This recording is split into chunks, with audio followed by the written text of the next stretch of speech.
नमस्कार, स्वागत है आपका। आप देख रहे हैं प्राइम टाइम एक्सक्लूसिव।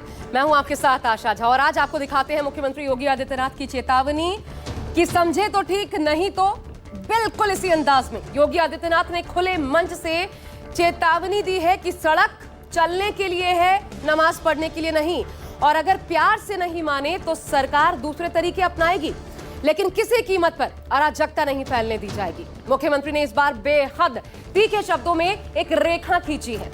हालांकि योगी आदित्यनाथ के इस बयान को बंगाल की तर्ज पर 2027 के लिए ध्रुवीकरण की कोशिश के तौर पर भी देखा जा रहा है, लेकिन सच ये भी है कि उत्तर प्रदेश बंगाल से अलग है, जहां घुसपैठिया मुद्दा नहीं है और अखिलेश यादव अपने पीडीए के जरिए जहां 80-20 का नैरेटिव सेट कर बीजेपी को 2024 में सबसे बड़ा चुनावी डेंट लगा चुके हैं। और इस झटके का असर योगी कैबिनेट के आखिरी विस्तार में भी दिखा, जहां पिछड़ा और दलित समाज का प्रतिनिधित्व बढ़ा। इसे साधने की कोशिश करती दिखी बीजेपी।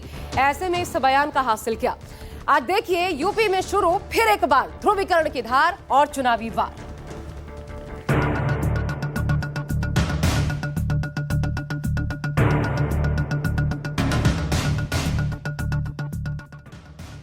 यूपी में 27 का एजेंडा, नमाज, लाउडस्पीकर और डंडा। नमाज पढ़नी आवश्यक है, आप शिफ्ट में पढ़िए, हम उसको रोकेंगे नहीं, लेकिन सड़क पर नहीं। सड़कें चलने के लिए है या कोई भी व्यक्ति आकर के चौराहे पे आके तमाशा बना देगा? प्यार से मानेंगे ठीक बात है, नहीं मानेंगे तो दूसरा तरीका अपनाएंगे। सीएम योगी के तेवरों से साफ है कि यूपी में कानून तोड़ने वालों पर कोई रहम नहीं बरता जाएगा। चेतावनी दी कि कानून सबके लिए बराबर है, सड़क रोकने की इजाजत नहीं दी जाएगी। मगर इस बयान की टाइमिंग ने सियासी पारा बढ़ा दिया।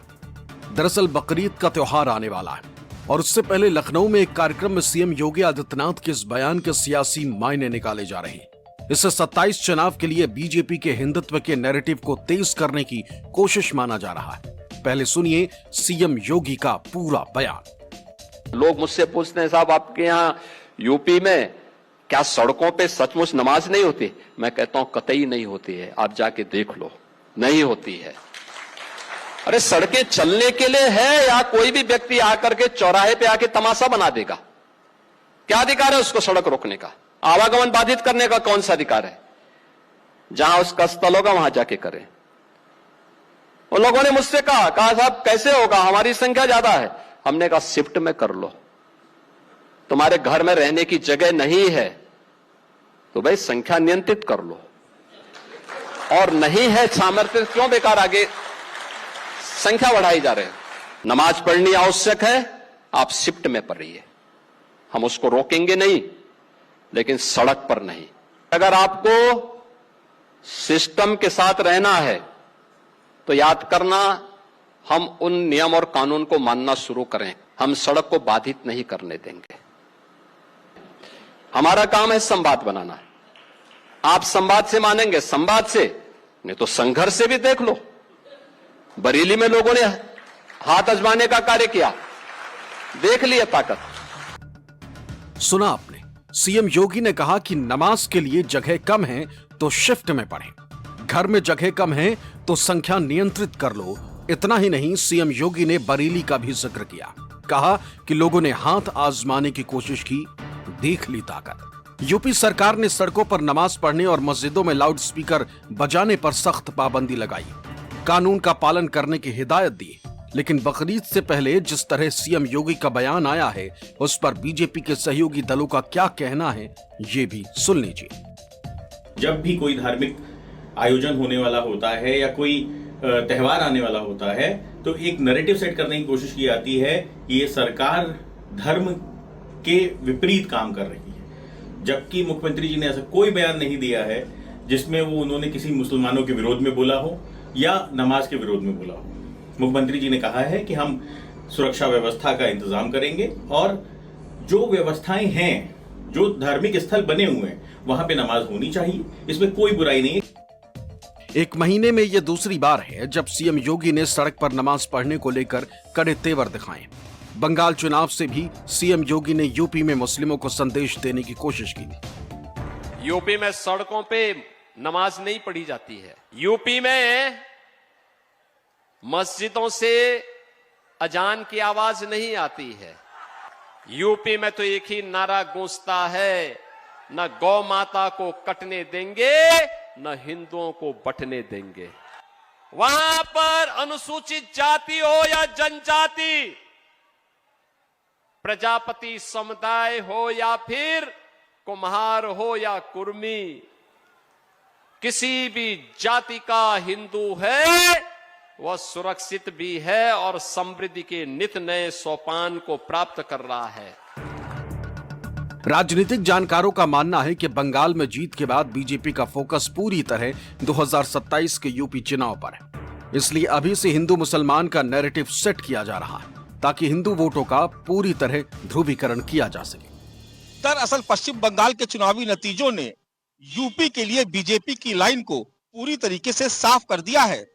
भारतीय जनता पार्टी अब हिंदुत्व की पिच पर आगे बढ़ने की कोशिश कर रही है और हिंदुत्व ही उसके लिए वो ब्रह्मास्त्र है जिससे वो विपक्षी दलों को धराशायी कर सकती है और एक बार फिर से 2027 के विधानसभा चुनाव में यूपी की सत्ता पर काबिज हो सकती है।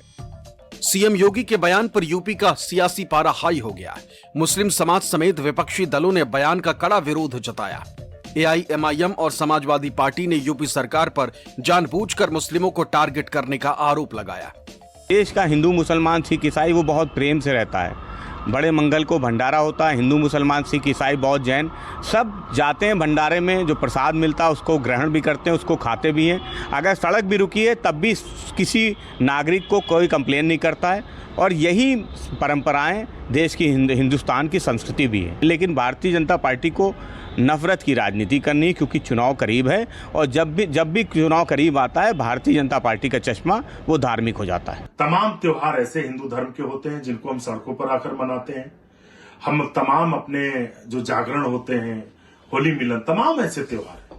तो ये कभी कभी होता है। तो यदि कोई नमाज भी अगर सड़क पर कभी ईद में या दूसरे समय पढ़ लेता है तो सरकार को क्या दिक्कत है?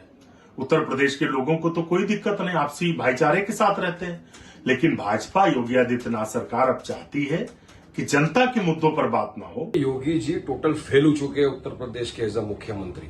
शपथ लिए संविधान की, लेकिन आए दिन इस तरह के अनाप शनाप बकवास करते रहते हैं। कभी ठोक डालूंगा वाली पॉलिसी की बात करेंगे, कभी कट मूल्य वाली बात करेंगे।